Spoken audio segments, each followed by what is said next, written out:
ଆପଣ ମୋ କଥା କହିଦେବେ କିନ୍ତୁ ଭାଇନା ମୁଁ ମୋ କଥା କହିବିନି।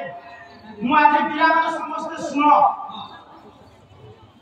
ମୁଗେଇ ଠାକୁରାଣୀ କେବଳ ଓଡ଼ପଙ୍ଗା ମୁଗେଇ ଗ୍ରାମର ଗ୍ରାମ ଦେବତୀ ନୁହନ୍ତି।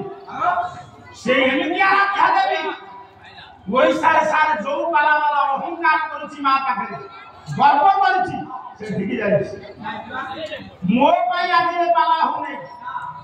ଆପଣ ଯୋଉ ମୁଗେଇ ଗ୍ରାମବାସୀ ମାନେ ଓଡ଼ପଙ୍ଗା ଗ୍ରାମବାସୀ ମାନେ ଏମିତି ଦିଟା ବଳଦ ଯୋଚିଛନ୍ତି ଯେ ବଢିଆ ଚାଷ ହଉ କିଏ ଆଉ ପାଣି ବି ଟାଣୁନି କିଏ ଶୁଖିଲା ବି ଟାଣୁନି। ତେଣୁ ସବୁ ସେଇ ମାଙ୍କ ଉପରେ ଶ୍ରେୟ।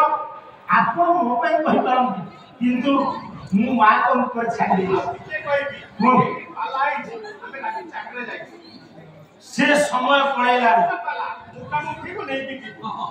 ଏବେ ମୁଁ ଭଜାଇ କହିବି ଆଜିର ସମାଜକୁ ଚିନ୍ତା କଲାଣି ଢେର ନିଶ୍ଚିତ ଆପଣଙ୍କ କଲ୍ୟାଣ କାହିଁ ନାରାୟଣ ସର୍ବୈଷ୍ଟ